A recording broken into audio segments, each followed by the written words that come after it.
Morgan, do you want to start us off with who you are, what this is? What are we dropping on the feed this time? I am Morgan Greensmith. I am the creator, writer, and co-producer of the Attic Monologues, which is, if you don't know what that is, I am quite confused as to how you got onto this episode, but maybe go back in a few episodes and try it random. Maybe don't start with this one. Yeah. And who are you, person asking me questions? Person asking you questions is called Clohessy. I am the director, the assistant producer, and the script editor for the Attic Monologues. So, we are going to jump into the questions. Our first two are from Indiegogo, so they are courtesy of some of our lovely backers. And the first one is from Kadro, who asked, loving all the little classics references. Are they hinting at anything in particular, or just because you love the classics? It's a little bit of both. On the one hand, the classics runs in my blood. I did, I suppose I should say, a classics and English undergrad, so I've done a lot of, work on that sort of thing. And when I was writing the Attic Monologues, it was during my undergrad, so it was very much like me taking what I'd learnt in different classes and then just sort of chucking it in there when I thought it was interesting. But also, like, I've been sort of mired in the classics my whole life. I did 7 years of Latin because who doesn't do 7 years of Latin, just for fun? And yeah, I'm a big classics nerd, but also the whole way that the magic system works in the Attic Monologues is very tied into that sort of classical literature and some of the ideas that I picked up in some of my classes, especially, we've talked about Clohessy a bit, and that will become more and more important, and it's very much sort of like that theory and the theory of storytelling and all that stuff, which is sort of like an inherently classical thing. And also having a character who has a hyperfixation in classics allows me to just info dump about classics when I feel like it, which is fun. So yeah, but there will be a lot more classics where that came from in season 2, both in sort of like influences and also maybe in sort of a few more extra things that might be coming your way. So the next question is also from an Indiegogo backer who wished to remain anonymous, and it's, I've been loving the soundscaping, particularly in the post-credit scenes. Where does the inspiration come from, and how do you get the different effects? This would probably be better given to our sound designers, but I guess we can talk, Morgan, about how do you write in a way that is supporting our sound designers? Our sound designer for season 1 is currently at the Fringe, so she's a little busy. So she's taken the month. But I can talk about sort of like, I definitely have adapted how I write the sound effects as I've sort of written scripts to sort of help the sound designers understand my vision, but also give them a leaping board for their own ideas. So I'm very over visual with my sound effects, and with my scripts in general. I'll describe things that you will not be able to perceive either in the sound or in the visuals because there's no visuals. So it's very vibes based. But yeah, I'm not quite as bad as Johnny Magnus Archive Sims going, the world goes wrong, but I do have a few bits like somebody is torn apart as they turn into a bird, or magic wibbly sound, or monologue sound TM. So, well, the way Anna, at least from what I've talked to her about how she makes her sound effects, she does actually make all of her own sound effects because she's very particular about how they sound. So I have walked into her house before and she's been like, look at this chair, and like scrape the chair back and forth. This is the chair from episode 3, which is pretty cool. So we do love that. Yeah, it's a lot of backwards and forwards thinking. A lot of, I'm on the phone to Anna as I'm walking around my city while the rain is going down. She's like, could you just put it on loudspeaker so I should just record the rain while we talk? And I'm like, yeah, okay. Yeah. Or when the fire alarm went off when she was visiting me, she was like, hang on guys, I'll be out in a sec. I just need to record this for episode 13. And now I get jump scared whenever I listen to episode 13 because that fire alarm went off too many times in my 3rd year, and it traumatized me deeply. So the next question is from @TheLyricThePoetTheDreamer on Instagram. So what sparked the idea behind the show? Is it bad if I say that was like 3 whole years ago? So I've really lost the plot on what happened because that was like deep pandemic years. No, I remember you showing up to the podcast club at our university being like, I have an idea about monologues because I feel like there aren't enough monologues for people to perform at auditions. There we go. You remember it better than I do. Yeah. I feel like it was a little bit of that because I did like do a drama A level and I was living with drama students and I was very much like in that sort of headspace of why are there not more cool vibey monologues? Why do you have to go digging for like the weirdest nonsense? And and it's always the same monologues. Like I saw a TikTok recently that was like, oh my god, you just know that every casting director who went to see Barbie, where as soon as they saw the like speech that America Ferrera gives, they just put their head in their hands and they were like, we're going to be hearing this for years. So like I wanted to give people some other vibes, and then also create a meta narrative around it. And I have heard other people tell me that they've used the monologues for auditions, which is pretty cool. Especially episode 10, the author's note, which is just so funny because it's just like, I am an unhinged man who is gonna slide into your DMs and threaten you. Have fun. And on top of that, I think it was deep pandemic years and like we were doing Podcast Society and Joe, the head of Podcast Society at the time, was very much like, I need an idea. And I went, okay. And I just came up with this idea just before NaNoWriMo. And so I just wrote about it. And obviously Magnus Archives was just ending and it was very much like, I need something to fill this void. I'm not a horror writer though. This is an urban fantasy show. It's not a horror show. It's not. 5 episodes later. Maybe it is. Maybe it is. And the Lyric, the Poet, the Dreamer also asks, who's your favourite character to write? That's really hard. Who's your favourite character to listen to or direct? That's my question for you, Elle. I mean, the author is fun because they just get to chew on the scenery. You know, he's like, I know exactly what's going on. You don't get to know, but I do, and I'm having a great time. I think he's also like the only character who is consistently having a good time. Like everybody else kind of isn't. Season 2 spoilers, but the author's having a great time. Probably Agatha is my favourite to write. I'm not just saying that because the voice actor is in the room with me. Agatha's she just doesn't give a shit. She's just like, there is a very direct narrative that all the other characters are following, except Nyx, who keeps wandering off. And then Agatha just bulldozes through everything, like all of the building plot and tension that you've been expecting. And she just walks in and is like, hey, magic is real and fuck you. And then walks out. And I just love her so much. She was supposed to be a small character and she's not anymore because she's just so fun to write. So it's got to be her. Okay, and then we're going to combine a question from the Lyric, the Poet, the Dreamer with a question from Anonymous about, can you share a favourite non-spoilery line from Season 2, or can we get an out-of-context spoiler for Season 2? I have a line that I can say, and then Morgan, you can edit this out if it's too spoilery. She refuses to take her rings off to make it a fair fight. I do love that line. That's a good line.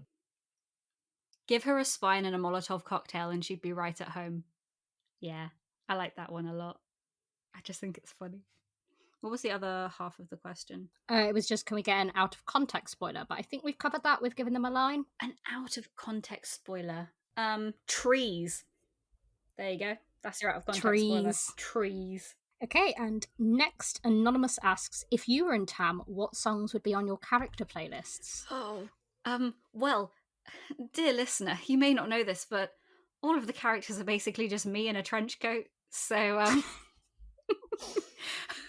most of the ones that are on playlists would be on mine, to be perfectly honest. I feel like this should be more taken by you, Elle, because like I've seen some of your playlists for characters, but I feel like because I make all the playlists, I'm a bit biased. I mean, I made an Agatha playlist, and then it topped 100 songs. So I didn't know that. I think has it topped 100 or just not quite yet? That's still absolutely. I love this. Okay, no, we're on 53. The 100 one was a different character.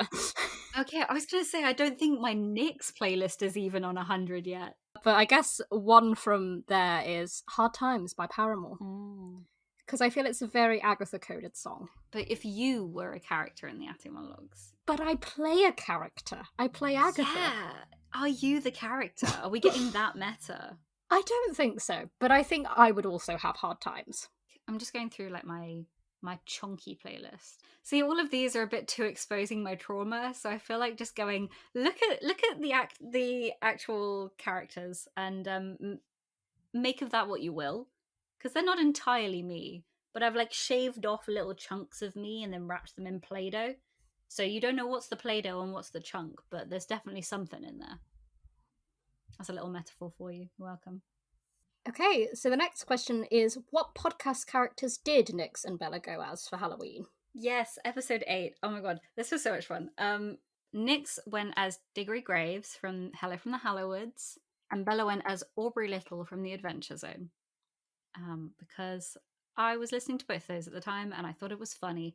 And the next question is, the cast are all amazing and so well chosen. If you had to reshuffle all of them, though, who would you choose to play who? Do you want to start with this question? I can do. I think it would be great to hear Roya, who plays Lola, as the author. Ooh, I like that. I like that a lot. Roya really knows how to choose scenery in like a positive way. She's got the like the pizzazz.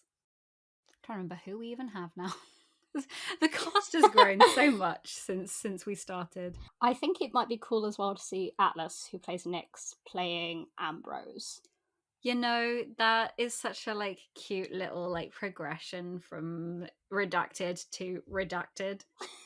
Yes. I would love to see Kaz, who plays Adri, playing, I think, the author as well. I think Kaz, because we've worked with Kaz on some other projects, and they are very good at the am I evil or am I just weirdly charismatic or am I threatening you kind of vibe. Maybe Kaz's Raven. Kaz's Raven would be so funny.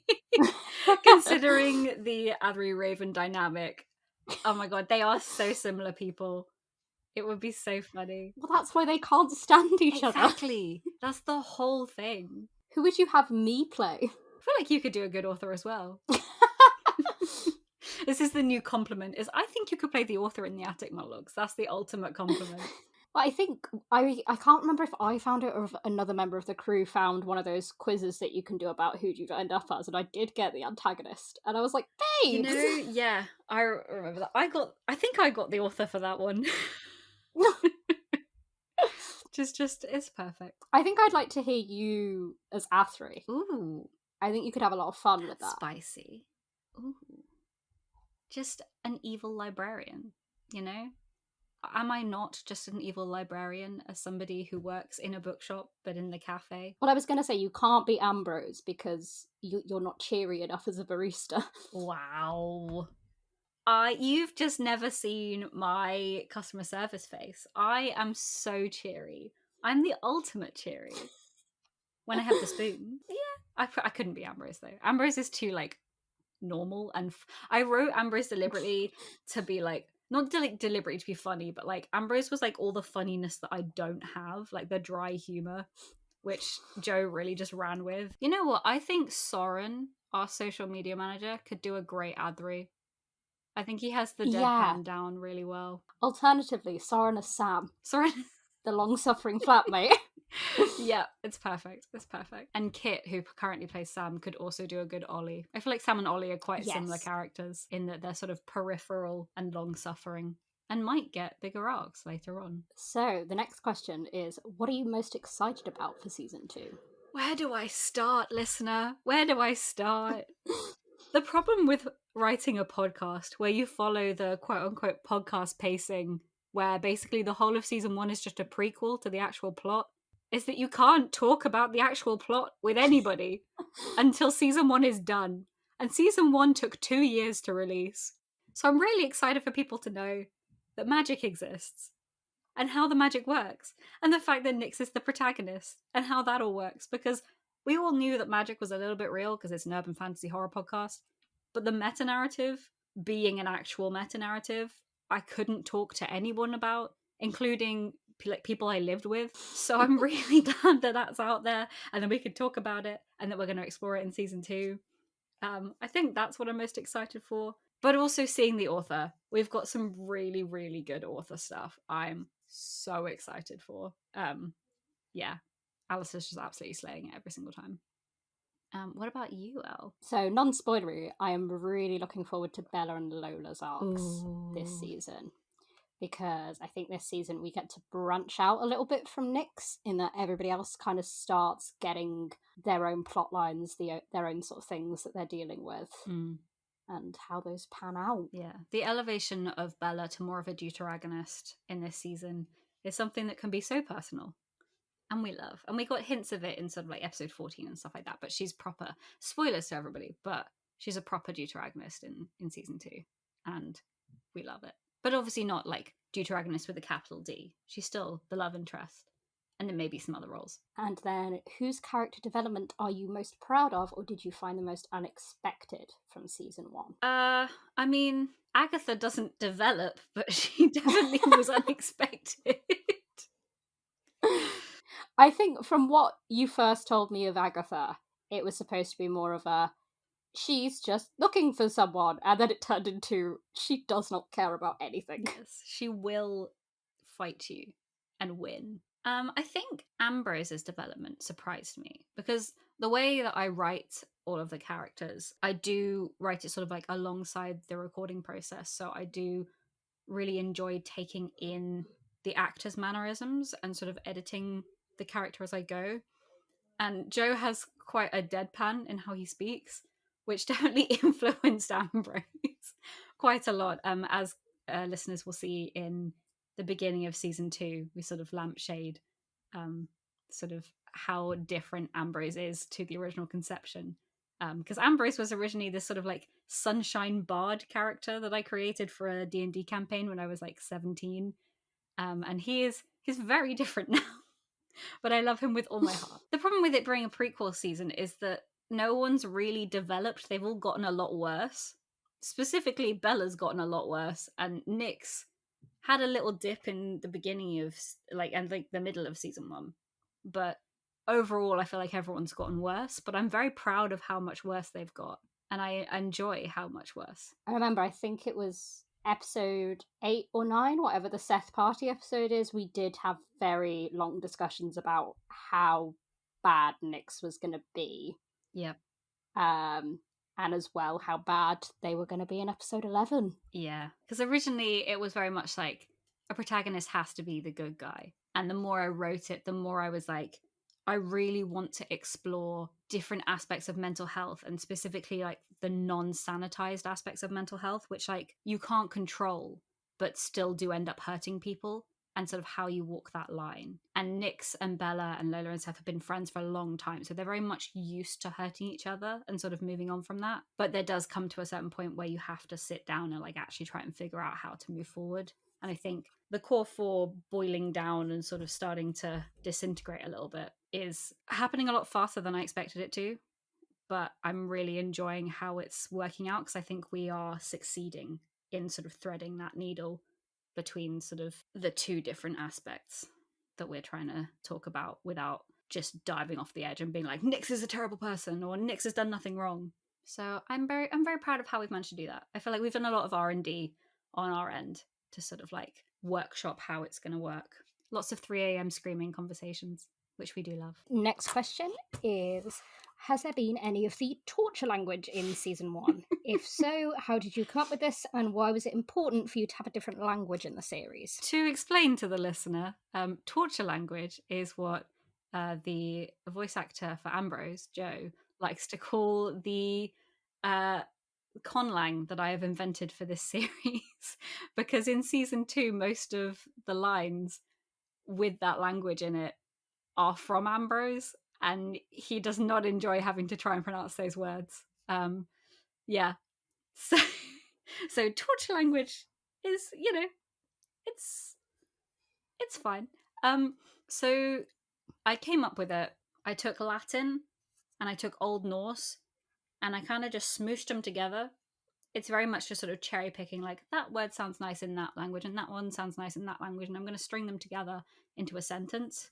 And we do get a lot more sort of backstory, in-world backstory as to why that would make sense as a language. It's not just me sort of going, I think this sounds cool, so I'm going to do it. I've actually got like in-universe thoughts about why the language is formed that way, because it's not a very natural way for a language to form in any way, shape, or form. So yeah, there'll be some reveals, but it was very important for me to have a different language in the series, because some of like a big part of the fun of fantasy is having to like getting to play around with language. I was very into conlangs when I was in secondary school. I basically learned the entirety of the 100 conlang, Trageda slang, which was written by David J. Peterson, who is one of my favorite conlangers and one of the biggest conlangers, especially in TV and film.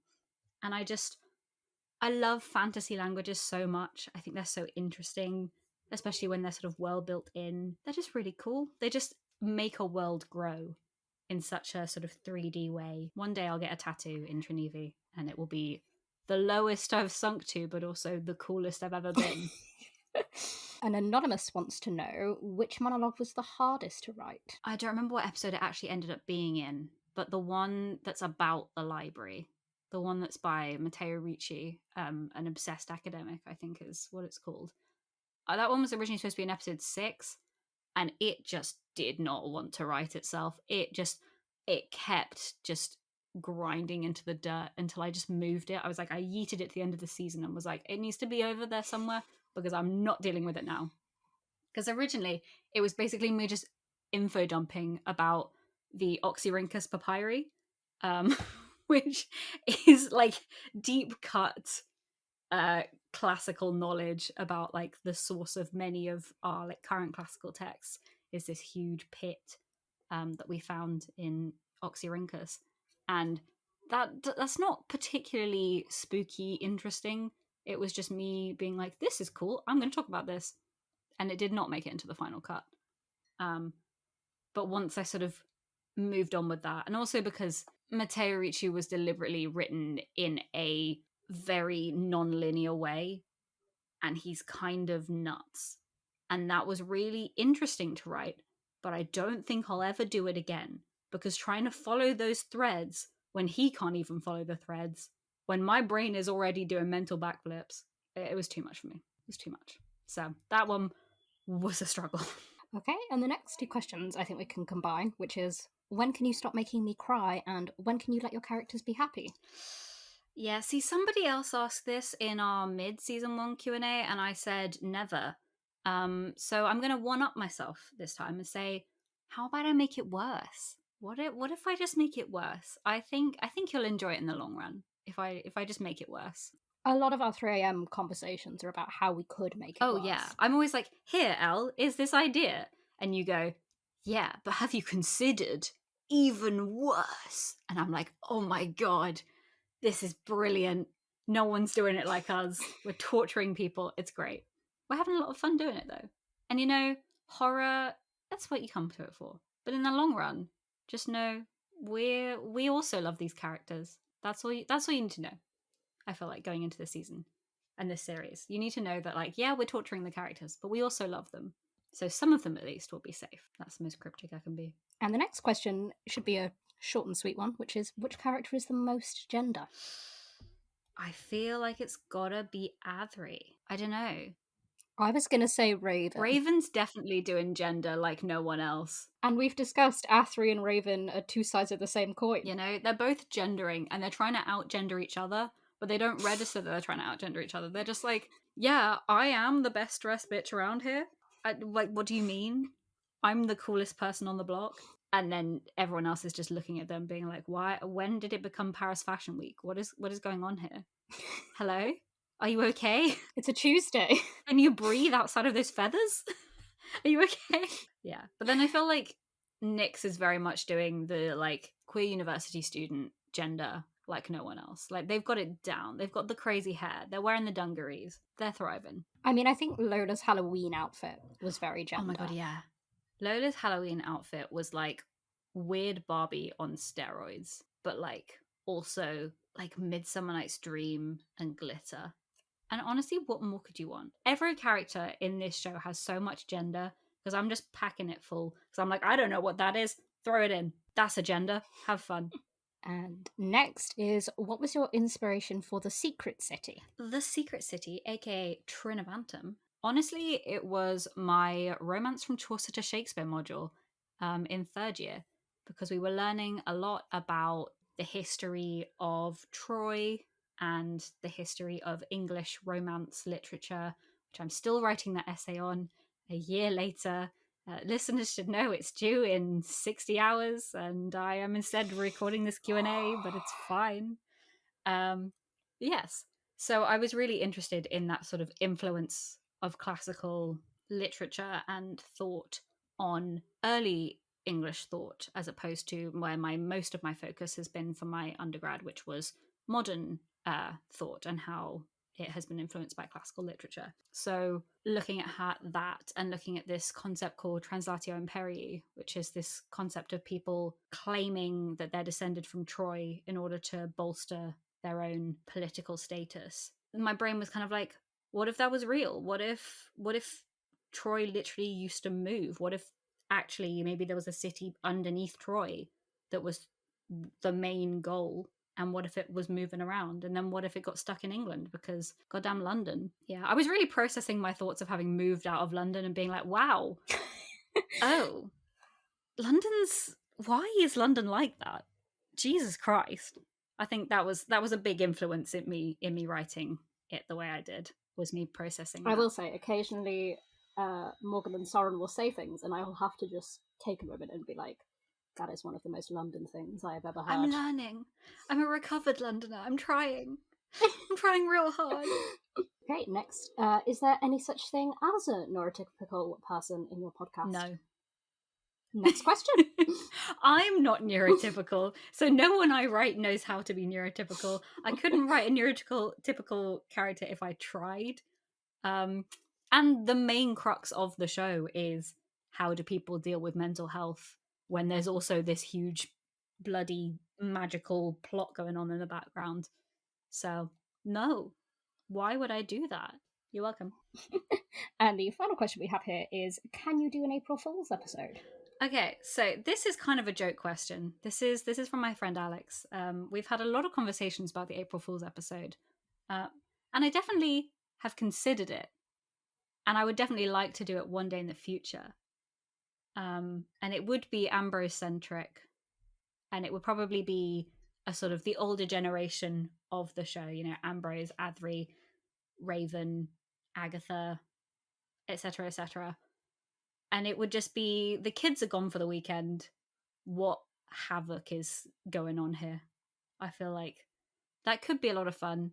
And maybe one day, when we have the time and the money, we will get around to it. And the preparation to make sure that it comes out on the 1st of April. Yeah, trying to organise people's calendars to make sure an episode comes out on the April Fool's Day, would be a nightmare. We'd have to start thinking about it this year for it to come out in 2026.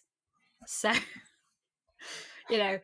Well, also, a bit of insider knowledge for you is that me and Morgan had a 4-hour conversation in order to work out when all of our main characters' birthdays were to make it work within season 1 and season 2 of the show. We cracked it. And now no time will ever pass again, so I don't have to deal with people's birthdays. No. It's fine. I just, I've always been that person who's like, why is there this teeny discrepancy in a show? How does the creator not remember their own lore? And then I'm out here being like, when's this character's birthday? Are they allergic to something? What's their favorite food? Wait, I said this character doesn't have a phone, but they're on the phone in this episode. How do we deal with that? I need a wiki, honestly. I need to make my own wiki for my own show because I genuinely cannot keep track of the information that I've already disseminated or decided, because a lot of it is decided on the fly, or just I'm like, that sounds cool, and then I immediately forget it, or it's been 3 years since the episode came out, so it just doesn't register in my brain. So that's fun. And I'm so sorry to all of the authors who I mocked for not remembering their own lore, because this shit's hard. Jesus Christ. And that brings us to the end of the Q&A. Do you have anything to say to our listeners before they jump into season 2, Elle? Buckle up. That's a good one. Yeah, we really just hit the ground running. Have fun. Check those content warnings. None of the characters will be having fun, but you can have fun listening to them not have fun. That is a quote that I can give everybody to leave on. This is from episode 27. Watching fictional people be sad and afraid is like cathartic. You're welcome. Just before we go, thank you to all of our Indiegogo backers for helping us to make season 2 into an actual thing where we can pay people, which is very exciting. So thank you all. Genuinely, thank you so much. This show has grown in ways that we could never have predicted when we started it back in our little podcast society, back in 2nd/3rd year.